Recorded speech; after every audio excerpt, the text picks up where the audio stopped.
Hello बच्चों, let's start this question.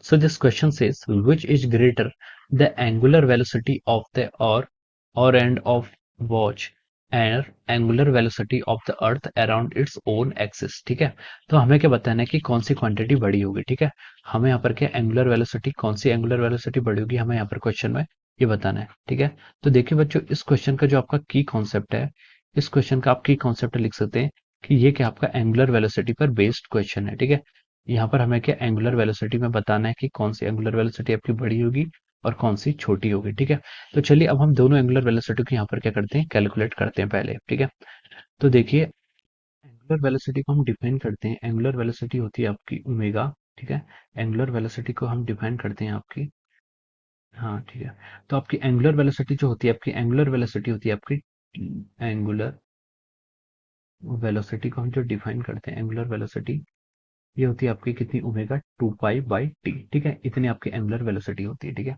अब देखिए सबसे पहले हमसे पूछा कि angular velocity of the our and.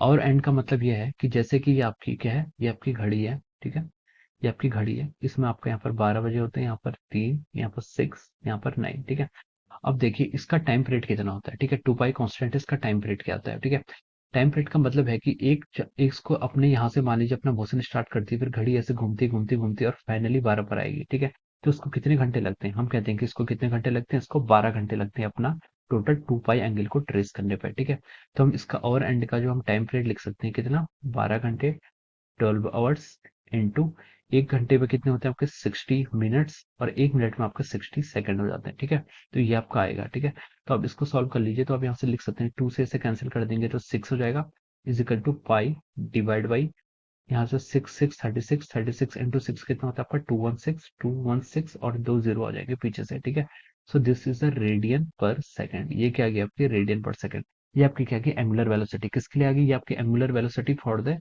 Watch के लिए आ गई. ठीक है, तो मैं इसको लिख सकता हूँ एंगुलर वेलोसिटी ऑफ वॉच. चलिए लिखा ही है. ठीक है, यहाँ पर एंगुलर वेलोसिटी फॉर वॉच. ठीक है, ये आपकी वॉच के लिए आ गई है. ठीक है, अब हमसे पूछा कि angular velocity of the earth around its own axis. ठीक है, ये यहाँ पर पॉइंट है ओन एक्सिस को, इसको आप ध्यान पर रखिएगा. ठीक है, एंगुलर वेलोसिटी ऑफ मैं अर्थ निकालता हूँ यहाँ पर से, तो वो आएगी कितनी आपकी 2 पाई डिवाइड बाई टी. ठीक है, इसको हम लिख सकते हैं 2 पाई डिवाइड बाई टी. टी होता है आपका टाइम पीरियड. टाइम पीरियड मतलब देखिए अर्थ के दो प्रकार के मोशन होते हैं, एक तो ऑर्बिटल मोशन करती है. ऑर्बिटल मोशन क्या होता है, जब वो सन के चारों ओर मूव कर रही है, वो मोशन इसका ऑर्बिटल मोशन है. और दूसरा मोशन होता है स्पिन मोशन. स्पिन मोशन मतलब अर्थ ऑर्बिट सन के चारों ओर तो मूव कर ही रही है, लेकिन साथ ही साथ वो अपने स्पिन पर भी क्या करती है, मूव घूमती है, जिसके कारण डे और नाइट होते हैं. ठीक है, तो देखिए हम लिख सकते हैं, तो अर्थ क्या करती है एक दिन में, मतलब एक दिन के अंदर क्या कर लेती है, अपना एक रोटेशन पूरा कर लेती है. तो उसका जो टाइम पीरियड होगा वो कितना होगा आपका 24 आवर्स. 24 आवर्स और 1 आवर्स में आपके 60 मिनट और 1 मिनट में आपके 60 सेकंड. ठीक है, तो ये आपका इस तरीके से आप लिख सकते हैं. ठीक है, तो देखिए 2 से यहाँ पर आप इसको डिवाइड कीजिए तो आएगा 12 आ जाएगा.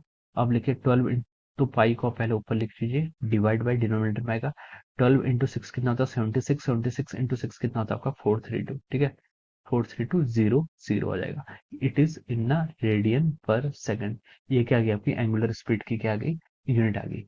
तो देखिए अब देखिए अपने यहाँ पर एंगुलर वेलोसिटी ऑफ वॉच भी निकाल दी. Angular velocity of watch, watch ही लिख लेते हैं ऐसे. ठीक है, वॉच कितनी होगी आपकी, पाई डिवाइड बाई 21600 रेडियन पर सेकंड. ठीक है, तो देखिए अगर आप इक्वेशन 1 मान लीजिए आपकी ये क्या है, वॉच आपके पहले निकाली, तो वॉच ये हो गया और ये आपका क्या हो गया, अर्थ हो गया. ठीक है, तो अगर आप इसको इक्वेशन 1 और इक्वेशन 2 बोलते हैं, तो आप देखिए इसमें आपकी क्या है, एंगुलर वेलोसिटी ऑफ जो वॉच आ रही है वो क्या आ रही है, ज्यादा आ रही है as compare to the earth. ठीक है, तो हम बोल सकते हैं कि angular velocity of watch is greater as compare to the angular velocity of the earth.